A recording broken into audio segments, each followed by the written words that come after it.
Welcome to the Marshall Pro Podcast, brought to you by Cooper Tires, the Justice Brothers, and for this week at Le Mans, for all of our Day at Le Mans episodes, our new friends at Ginetta Cars.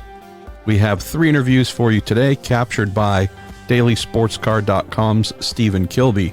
We open with Canada's awesome Pro-Am driver, part of the Aston Martin racing team, that being Paul Dalla Lana. We're then followed by Aston Martin Racing reserve driver Ross Gunn, and then we close with Brian Gush, motorsports director for Bentley. And so with those 3 interviews, we have our Wednesday, June 12th edition of the Day at Le Mans, a little bit later than desired, but with practice and qualifying running till midnight, young Mr. Kilbey was juggling many good things.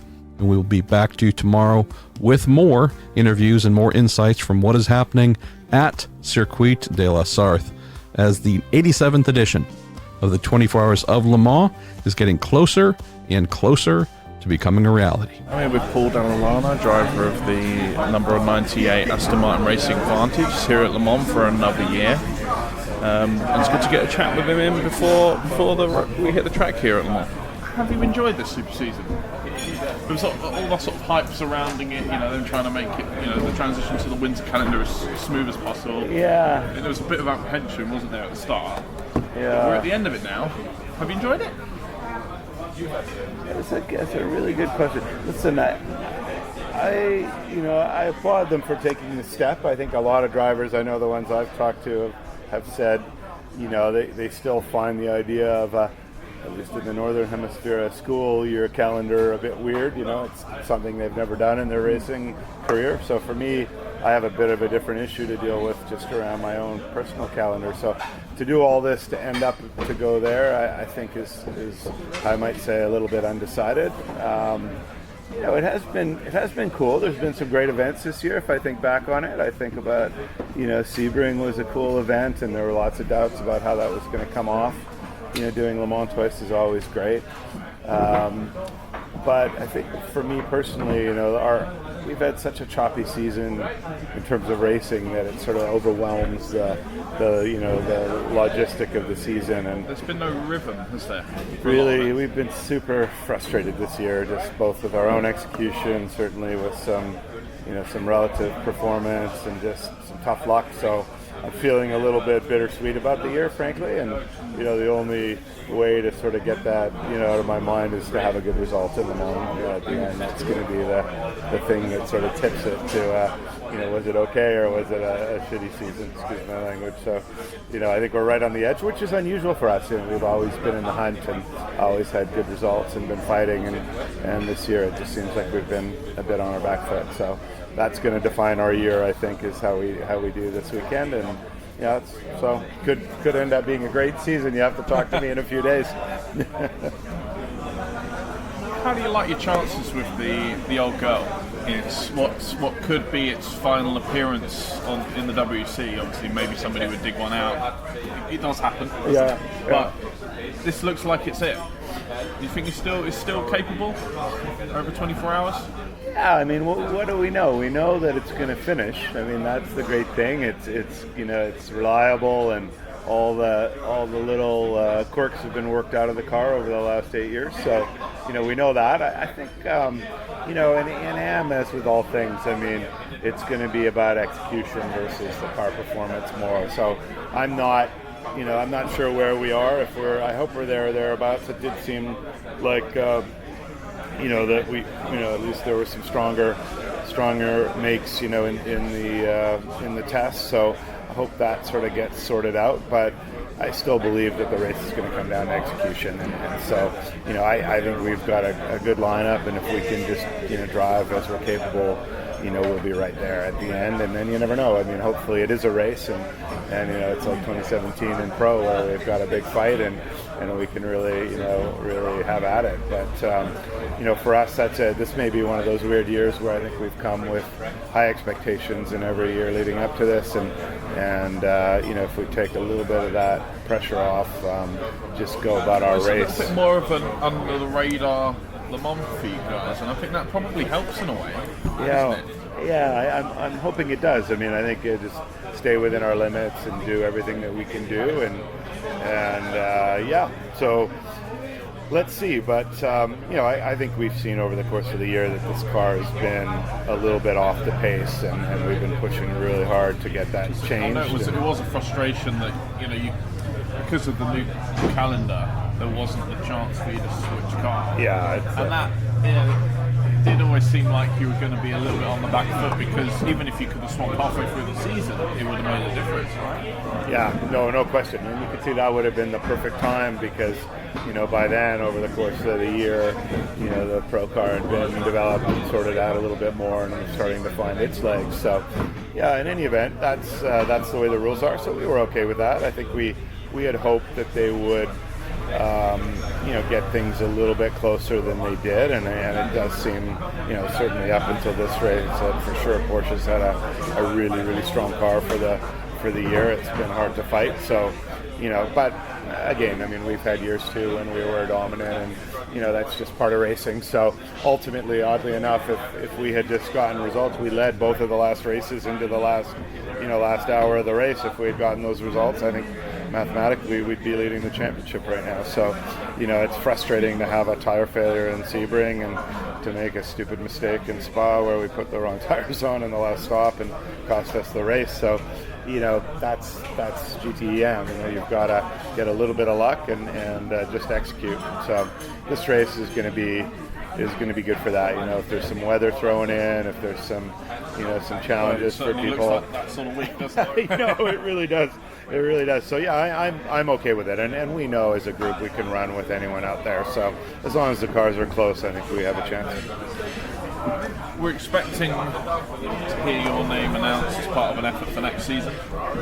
Yeah. With obviously the new car. And that's a big change for us in their program to be able to sell their car on to amateur drivers. What can you tell me from experiences you've had driving that new car, trying it out? Is it what you expected? Yeah. It's funny. I was just talking about sort of how much we'd grown to like the current car we drive, the old one, and it's like a well-fitting suit. You just get used to it, and it's a hard car to drive. So turn that around, right? The new car has got a lot more performance. Even just physically, you can feel the aero is generating a lot more cornering speed. You can physically feel it. So it's going to take some adjustment, but they've made a big step here. I mean, this is not completely different. It's still a front engine, V8 car, but it is a big step, and I've driven a couple other cars in the interviewing period, and this is by far the most proper car, and I think Aston's still finding its way, so we'll be part of that development, which is going to be great. But I think it's going to slot in right there. You can see in the pro class, it's finding its way now. It's taken the better part of a year to do it, and I think we'll benefit by all that next year. We know that raw performance isn't necessarily the key, especially in AM. Mm-hmm. So for you, behind the wheel, the drivability is a massive factor. You feel around the cockpit, and just the feeling of the car. Can you quantify how much easier it's going to make your job as an AM? Because we know with pros, they can all be like that. A good car and a bad car for an amateur driver, it can be a big swing, can't it, in time? Yeah, no, I mean, I think from a couple of standpoints in terms of the customer potential, and this car was designed to go both into GT3 and GTE format. There's a lot of features built in. I mean, it's just from the cockpit and being more adjustable, and fits a big guy like me, so a little more comfortable to be in. That's a huge thing. I think the car, though, actually, because of its electronics and just the step it's taken, is more complicated to drive. I think about the car we're in now. We've got all these dials, but you never use any of them. You get in and just go. We don't change a single thing, right? If I do one click of brake bias in a whole stint, that's maybe the adjustment that we make. So, this car has a lot more going on, and actually, I think at least in a GTE configuration, I think the drivers are using it, and it's quite a a more interactive car. So that'll take some learning. But again, I mean, with so much more aero performance, with I think a little bit of the tire development that's happened over the year, and the car getting a little more comfortable to drive now.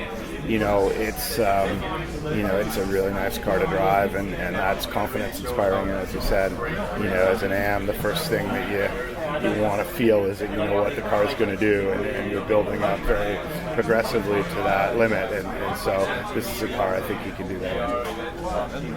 Does that make you really motivated to come back?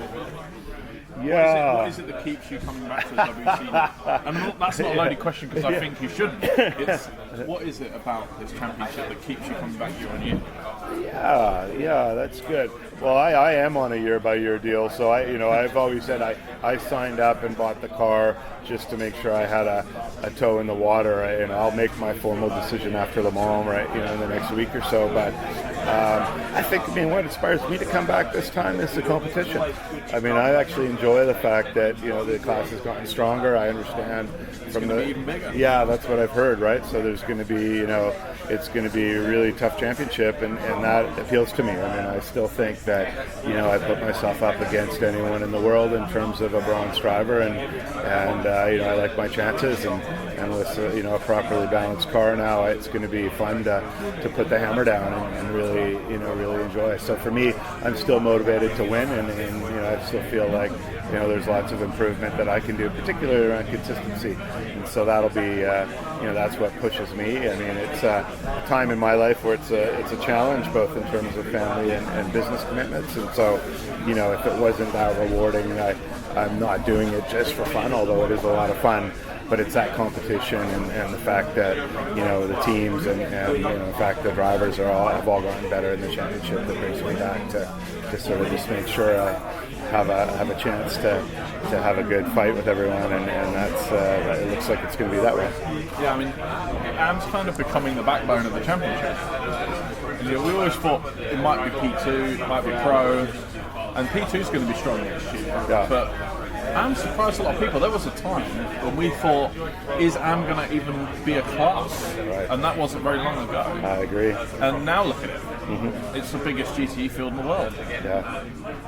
Yeah. And it's incredible. You've got a lot of people that are like-minded, I think, in terms of what they want to do, and so that's cool. I mean, I can remember a couple of years ago where there was debate as to whether there was any spots available, and it wasn't the right direction. Now, for my own 2 bits, I wish we were running the same BOP as the pros, and it went back 5 or 6 years, because frankly, I think all the drivers are motivated to have a battle, and I'm not that sympathetic that the pro guys think they need to get around us easier. They should have to earn it too. So, to me, that if it would be awesome if there was 32 cars fighting it out and everyone was on the same pace and you could have a real battle. But, I get it that they want to create races within the race. So, that's part of it. But, we've been, I think the year I crashed here, we were second overall in GT, and that was a fun year when you could have a real chance to win the overall category, and so that's appealing. But that's my own 2 bits. It still is great to see, and good to see good teams and everyone raising their level, and lots of good drivers coming into the championship. It's going to be great. Final question. We're seeing you continue to sort of do these other races, be it a couple of things like Bathurst, you've done a bit of IMSA stuff. Mm-hmm. What's on your radar now, outside of the WC stuff? Yeah. So we see the new GTE car competing IMSA in one of the big races. Would you like to take it for a spin there? Because we know that Aston are trying to get an American part. Yeah. Trying to get a car out there. Yeah, I think, that's a really good question. I'm still coming to grips with WEC, but, for sure, I've traditionally looked for a couple things to do early in the year. I haven't totally gotten my mind around the calendar right now. I know Brazil's in there and Sebring's in there, so maybe it's not as free as it has been in prior years. But I love Daytona. It's a great race. In some ways, it's for us, at least in North America, it's always sort of the start of the year. So it's one of those ones I like to do. And lately, Bathurst has been something we've been going to. I guess we're defending class champions there. So in some ways, you feel like you have to go back and defend that. But yeah, I know with Aston, I've been pretty relaxed about letting them sort of set the tempo for America. It just hasn't seemed like the right priority for them, just given in the last couple of years car development and everything going on. But it would be great to have the car back in Daytona, even on a one-off, and whether that was in GTE or GT3 trim, I don't know. It could be either, right? So. I think that would be a dream. I know they're working pretty hard here, and maybe they'll have their own news around that. But if they didn't have anything on, that would be a pretty logical thing to do. And it would be great. We've been there before, obviously, in both the configurations and had great results. So, it'd be nice to come back and do it faster. Perfect. Thank you very much. All right. I've got with me now Ross Gunn, Aston Martin's reserve driver. He's here at Le Mans. He's done a bit of action at the test day. And I think it's safe to say that he is still one for the future in terms of this works program. He's been building up for it for a while. So tell me, Ross, first of all, you were here at the test day and you got some proper laps in with the Vantage AMR. And for those of you listening, Ross is a previous British GT champion. He's been part of the Aston Martin stable for a long time, and he's slowly building his way up. It's like a mini Darren Turner, really. So yeah, how did the test day go for you, and what was your role during that weekend? Yeah, so the test day was, first of all, a really good experience for me. I've had, over the last year and a half, I've had fairly limited GTE running because I've been busy with other projects within Aston. But yeah, it was great to get some time at my favourite circuit in the world, and also be prepared and ready for any issues that may or that could potentially arise. But also it was just a bit of an evaluation and to see where I'm at with the GTE pace-wise and everything. But it was a great experience. Very, very grateful for the opportunity, and I'm confident that it could potentially lead on to future further outings. Tell me about the experience of taking that car around here. You got in quite a few laps, didn't you? Over 20 laps. Yeah, so I got in over. I got up to 25 laps in the 97 car. I was penciled in to run in the 95 car, but unfortunately that had an issue in the morning which limited running and didn't enable me to drive. But it was also, for me, it's a great preparation for this weekend's Le Mans Cup race, which I'll be competing in with Beachstein AMR. And yeah, it was a really cool feeling, to be honest, being out there in a factory car, alongside all the other manufacturers. It was something that I'll always remember, and something that I hope to replicate in the future very soon as well. You've been coming back and forth to Le Mans for a while. This time round, obviously, you've got the Road to Le Mans races to look forward to. Yeah. But when the race actually starts on the Saturday, the big one, are you going to have a role within the team? Are you going, or is this purely part of your development curve? You've been able to sort of get a good idea of how this factory effort runs? Yeah, it's for me, it's all about learning, because I'm still at although I've been around with Aston for a couple of years now, I'm still always learning a lot. The whole point of me being so close to the team is to really pick up from the likes of Darren, Johnny, Alex, as much advice as possible, so that when I do eventually get an opportunity, I'll be 100% ready. There'll be no stone unturned, and we'll be ready to go. So it's my responsibility to learn as much as possible and make sure I'm always ready. In terms of my role this weekend, obviously I'll be very busy with the racing side over at Beachstein, but then obviously during the race I'll make sure I stay for the race, absorb as much information as possible, and fundamentally be there to support the team. What's the mentoring been like from some of the current factory guys? You mentioned some names that you're sort of feeding off of. How have they been with you, and how much have they been getting stuck in on showing you the ropes? Yeah, they've been really open. So I'm very close with a couple of individuals, mainly the UK-based ones. and they're just, I try and absorb as much information as possible. They're very, very relaxed and open with me in passing on things, because some of them I've been with teammates with already in my career at Aston, in other championships. But they're all great guys. They're good fun to be around, and hopefully I'll be lining up with them in bigger things soon. Quick question about the Road to Le Mans races now. This seems to get bigger every year, these support races that they put on. I mean, you've got a massive LMP3 grid, but we have got a really good GT battle to look forward to. Those of us at trackside or watching from home, we've got a couple of nice 55-minute long races here. You must be really looking forward to them. Yeah, I'm really looking forward to the race. We've had 2 rounds already. We're currently 3rd in the championship. We've been fairly consistently sort of in the mix throughout the year. I think Le Mans is a good race for our car.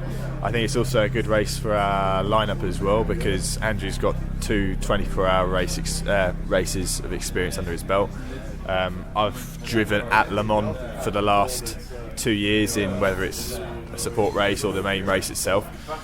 So experience-wise, that counts for a lot at Le Mans, especially.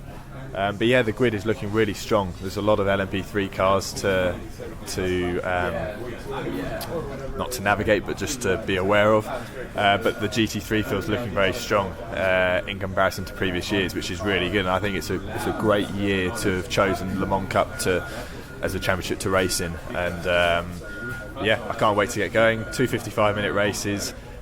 They're, to be honest, for Le Mans, they're sprint races, so we'll be pushing as hard as possible for a good result. It's an interesting direct comparison you've got, because within like a couple of weeks you'll have driven in anger the GTE spec Vantage AMR and the GTE spec. Yeah, absolutely.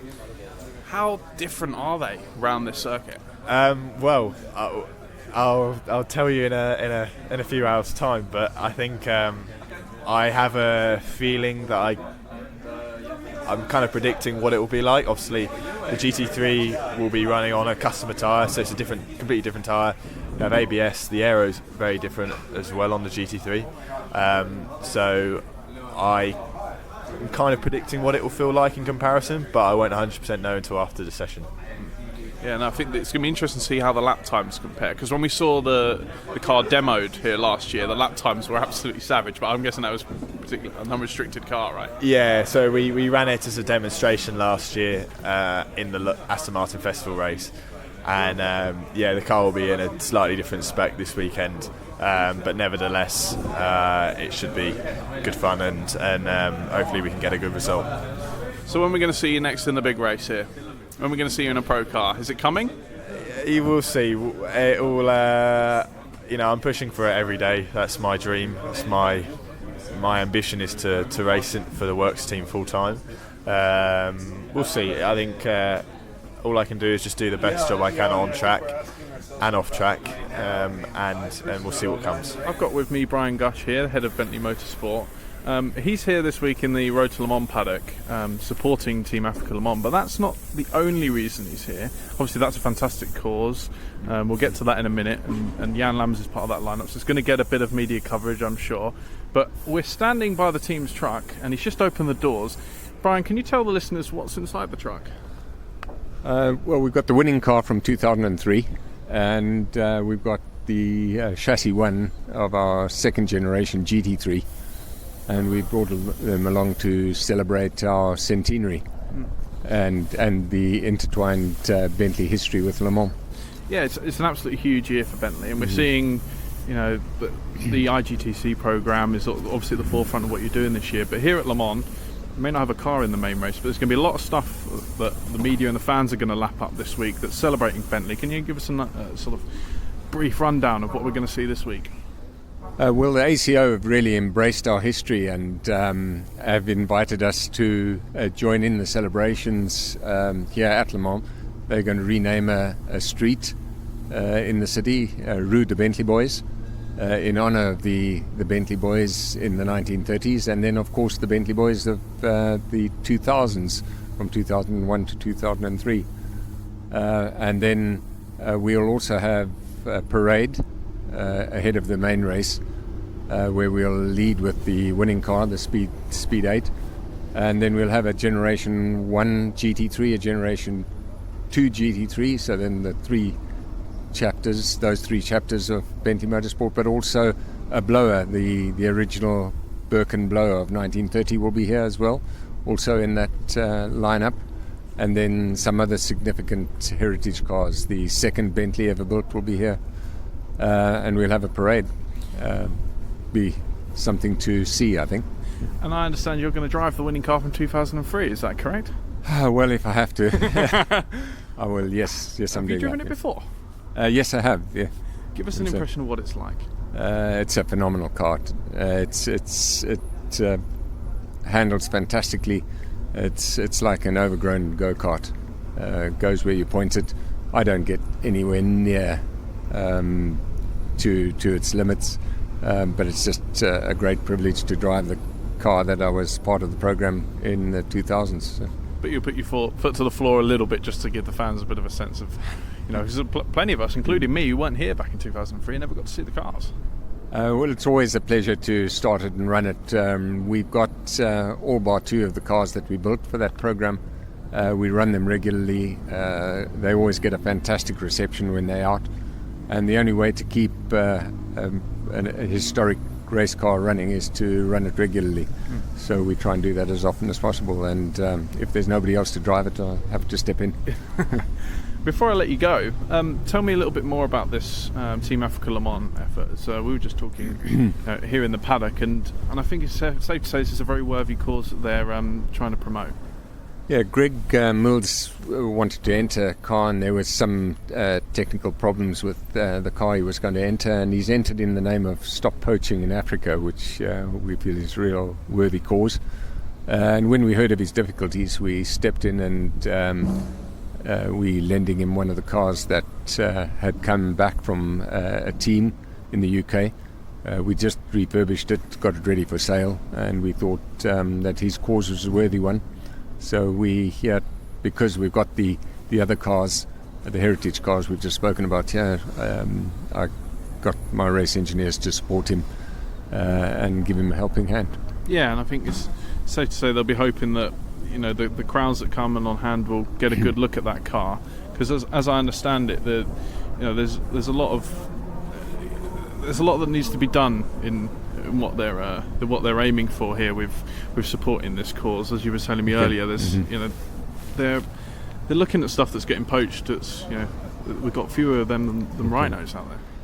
Yeah, the animal they've got on the car and their livery is the pangolin, which is apparently down to the hundreds. It's being poached mercilessly in Africa and being sold into Asia for crazy reasons. And that if we don't do something about it, that animal will die out. And so I think to raise the awareness on a race car, I think it's a great cause. Yeah, so we can look forward to the two Road to Le Mans races. There's one on Thursday and there's one on Saturday just before the start of the main race. And I think with the massive GT3 and LMP3 grid we've got on hand, we're going to be in for a bit of a treat here. And then, of course, on Friday, I'm sure you'll be snooping around the ACO press conference with an eye to look at what those new regulations have to say. Yeah, we're certainly interested. We follow them with great interest, and I hope the ACO come up with a formula that will attract more manufacturers into the event. Yeah, I think we're all in agreement here that Bentley is a big part of this race and a big part of this event, and maybe one day we'll see you back. But thank you very much for your time, Brian, and I hope to see you soon. Super, thank you.